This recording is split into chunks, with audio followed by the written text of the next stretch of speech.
Hello and welcome to this clinical coach standardisation for those supporting a first year student.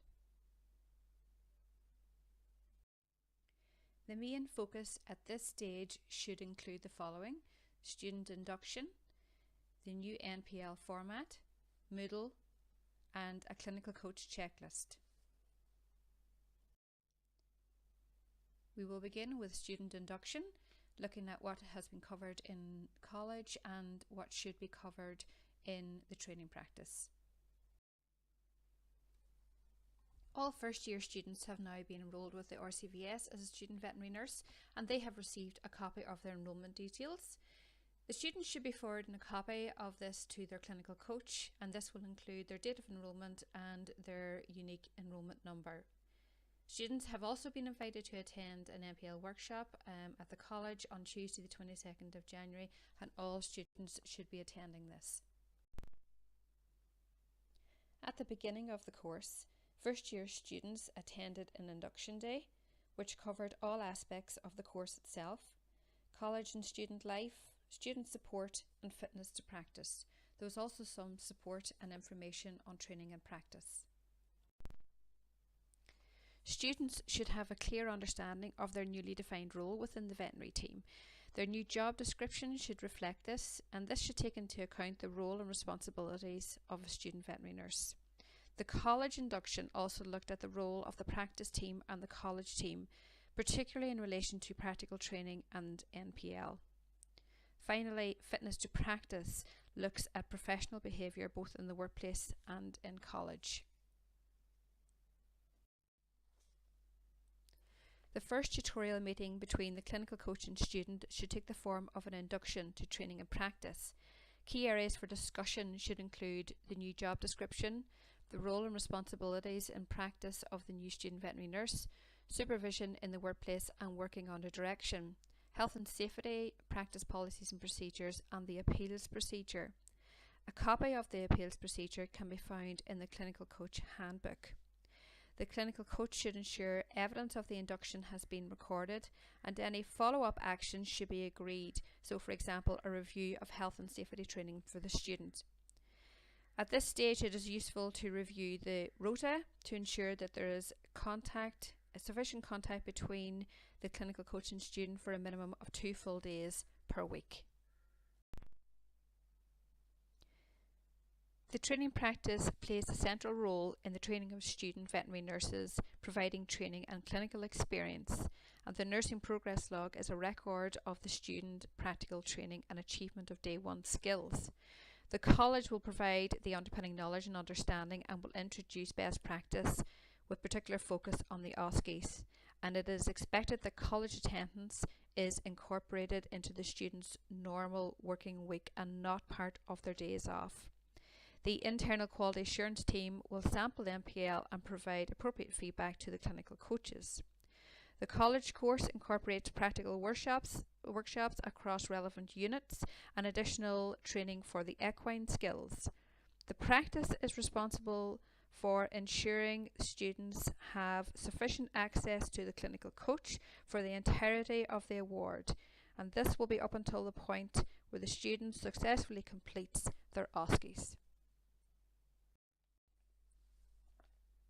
What records should be maintained? In addition to NPL, students should be maintaining a weekly diary or tutorial record.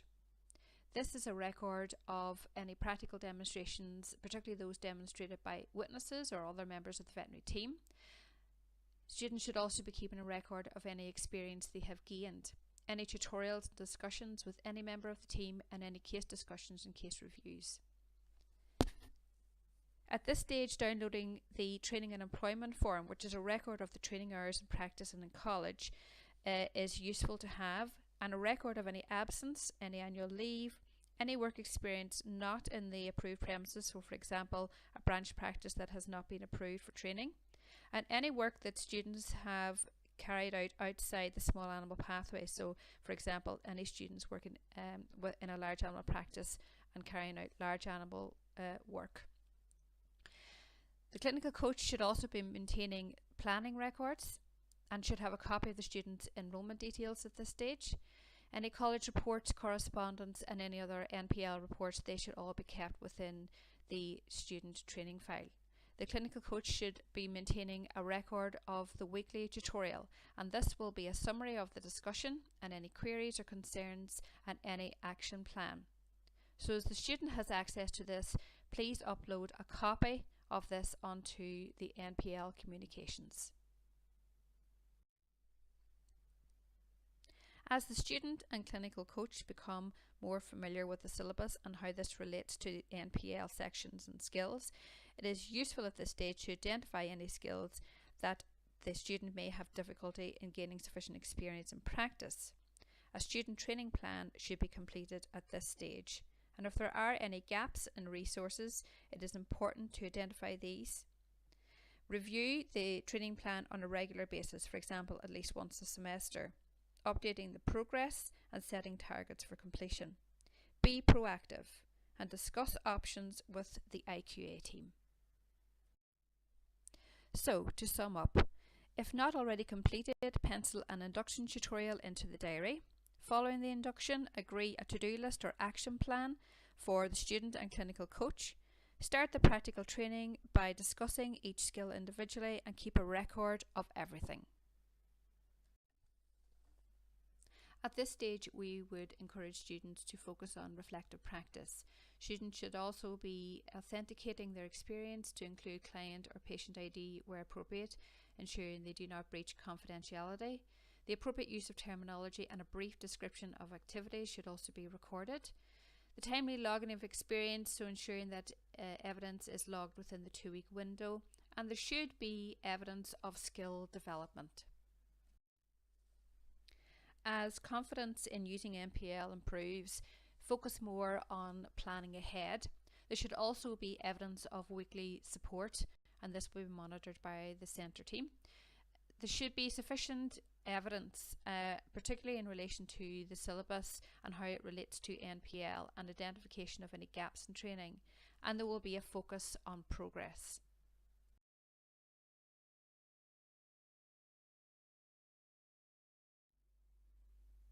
The new format NPL encourages the student to consider the experience gained from nursing the patient as a whole. There are fewer individual skills set across 10 distinct sections, and this means the student is more skill orientated rather than focusing on smaller steps or tasks. So, for example, wound care. This means that students will develop skills from a basic level to a more advanced level over a longer period of time, resulting in more experience being logged for each individual skill. Clinical coaches are expected to review open skills on a regular basis. The following 6 steps are useful when planning for training. Begin by reading through the skill criteria in full, ensuring the student understands what is required, and relate this to the syllabus, particularly discussing what the student has covered at college to date.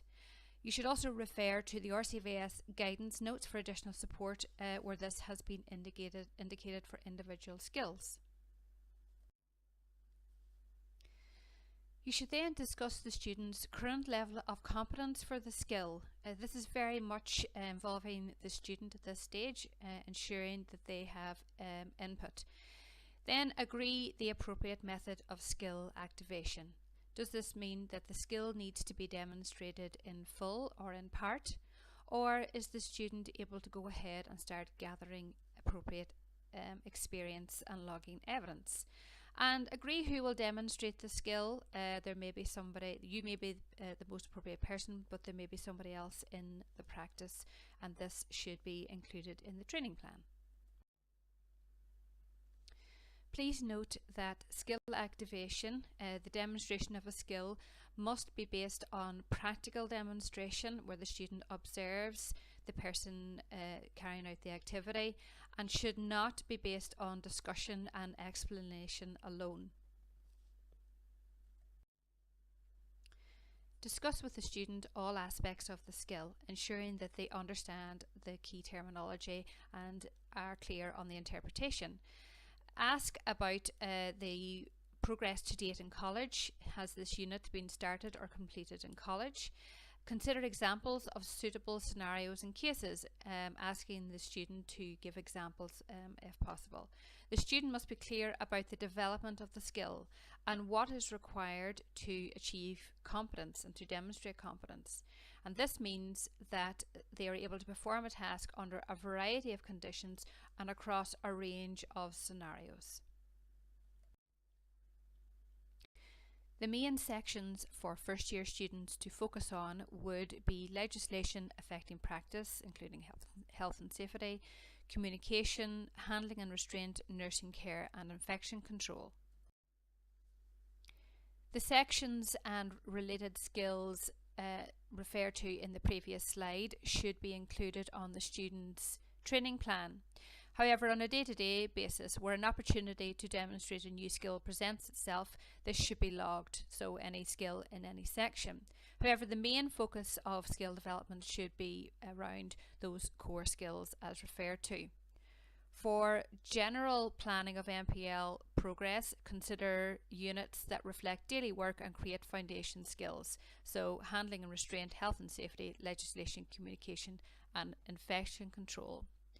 It is important just to note that skills and particular topics not covered or completed in college, they can be open, but students should not claim competence until the knowledge and understanding has been completed. We all need to know when we are doing something well and progressing, so feedback is essential for your student. Clinical coaches, we would ask them to monitor open skills and log feedback comments at an interim stage. We would suggest in the first few weeks that students would benefit from lots of feedback. So if you log it under the individual skill, the student can refer back at any time. So give feedback on what is going well and comment on the experience that they have gained to date. Give them some suggestions for areas of improvement and focus on any skills where no experience has been logged, addressing the issue of missed opportunities or any other problems. Comment on the variety of experience and making sure that the student is signposted as to where they should go next, and encourage a reflective approach to NPL. Make sure that your students are logging experience as soon as possible. Students really should be logging their experience on a daily basis. Otherwise, we would find that the NPL progress would be a lot slower. Reflective practice and the reflective learner is something that we will focus on in future clinical coach standardisation events. Here are some examples of appropriate reflective comments. This exercise can be completed between the clinical coach and student, or amongst all the members of the support team in practice, including other students and clinical coaches. So for the following slides, there are individual skills. We would like you to interpret the skill criteria. List the range of criteria the skill needs to assess.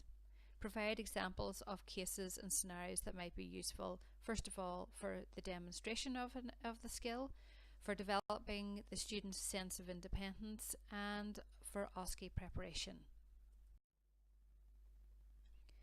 Don't forget to refer to the NPL skills and guidance notes, which can be downloaded from Moodle. There is additional information accompanying each skill, which outlines the minimum range of activities or cases to include. Skills with additional information, and where it states see supporting guidance, you should refer to the RCVS Code of Professional Conduct for Veterinary Nurses supporting guidance for more information. Evidence-based nursing care is expanding all the time, and students must be encouraged to use journals, books and models to help them understand concepts and approaches. This is an example of a skill that will be developed throughout the 3 years of the programme. This is an example of a skill that develops foundation communicative skills to more advanced supporting the client through grief and bereavement.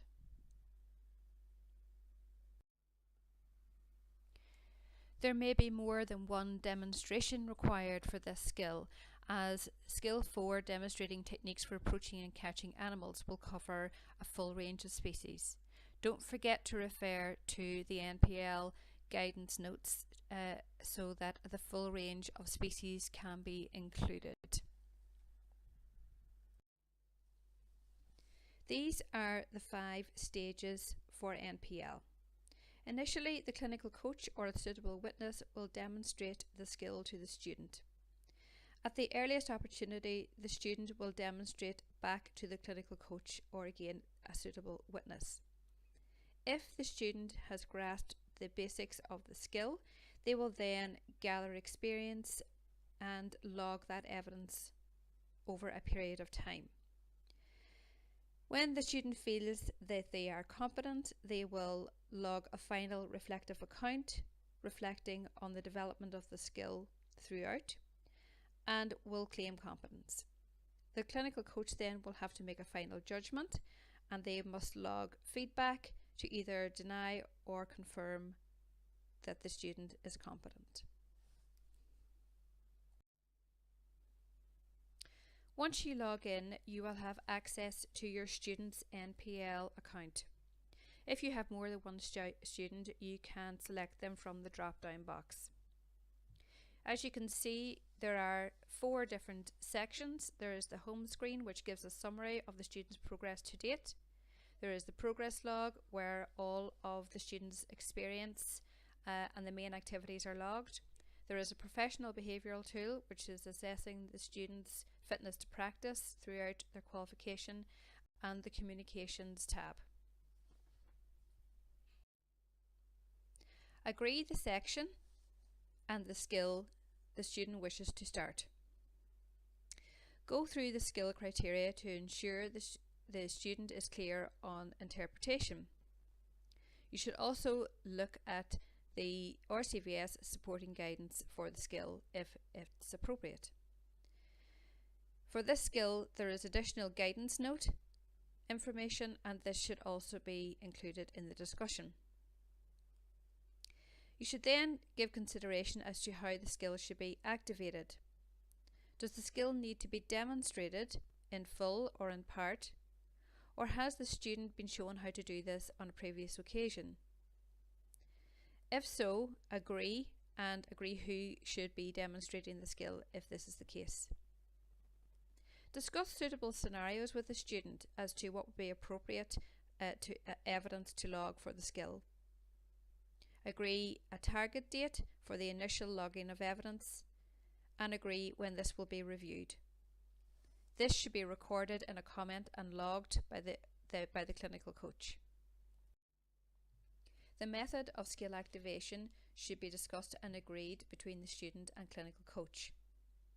Where a skill has to be demonstrated in full or in part, the clinical coach will select the Add Note button. Where a skill does not need to be demonstrated, the Quick Start button is used. It is important that if this is done, the clinical coach logs a comment to include the rationale for selecting this method of skill activation. It must be clear as to how the student has got to this stage. The skill has been demonstrated to the student. Therefore, you will select the Add Note box. You will have to record the date of the activity. The calendar will let you backdate up to 2 weeks, but no further back.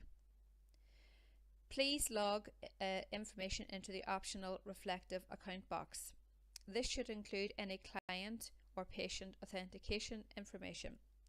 Outline a description of the activity, but do not detail how the activity was carried out.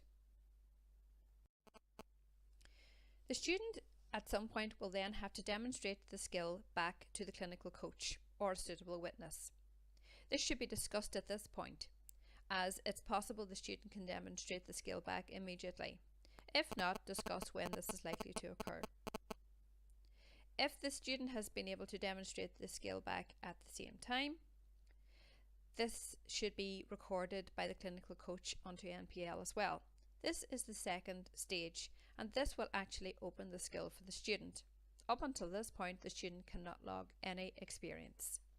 You can include an action plan in your comment. To sum up, use best practice when logging onto the student's NPL. Include the client or patient ID authentication information where appropriate. Make sure the client's surname or any other information that could identify the client has not been logged. The Quick Start button should only be used when no aspect of the skill needs to be demonstrated. Therefore, it may be appropriate to use the Quick Start button sparingly. Make sure that the clinical coach has logged both stages of demonstration. Students will not be able to log any experience until both stars have been lit. You should review the student's progress after a period of time, 2 to 3 weeks for the initial skills.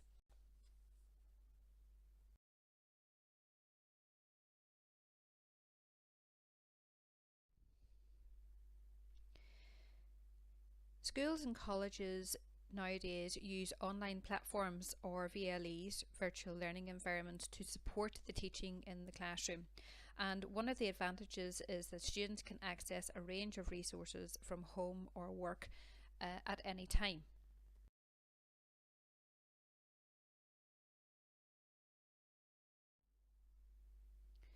Some of the resources used for the veterinary nursing programme include class notes, PowerPoint presentations, and online exams and quizzes, podcasts, links to other online resources, videos, and discussion forums.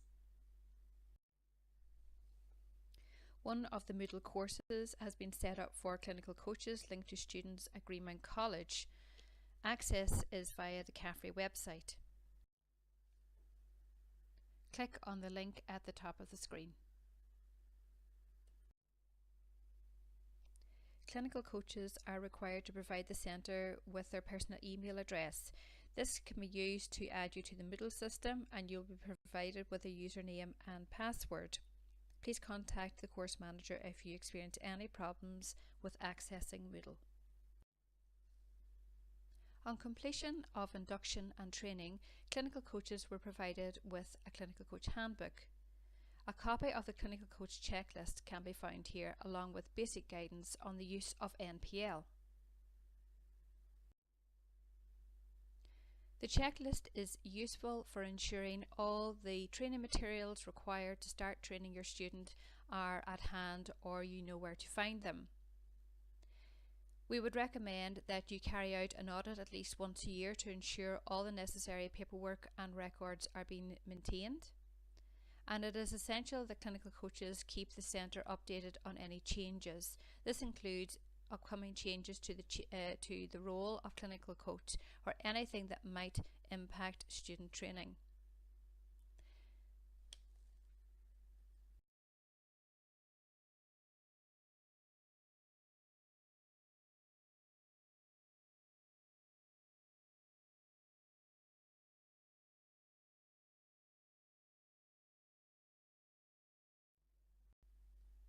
Thank you for completing this clinical coach standardisation. If you have any questions, please contact the course manager or a member of the IQA team.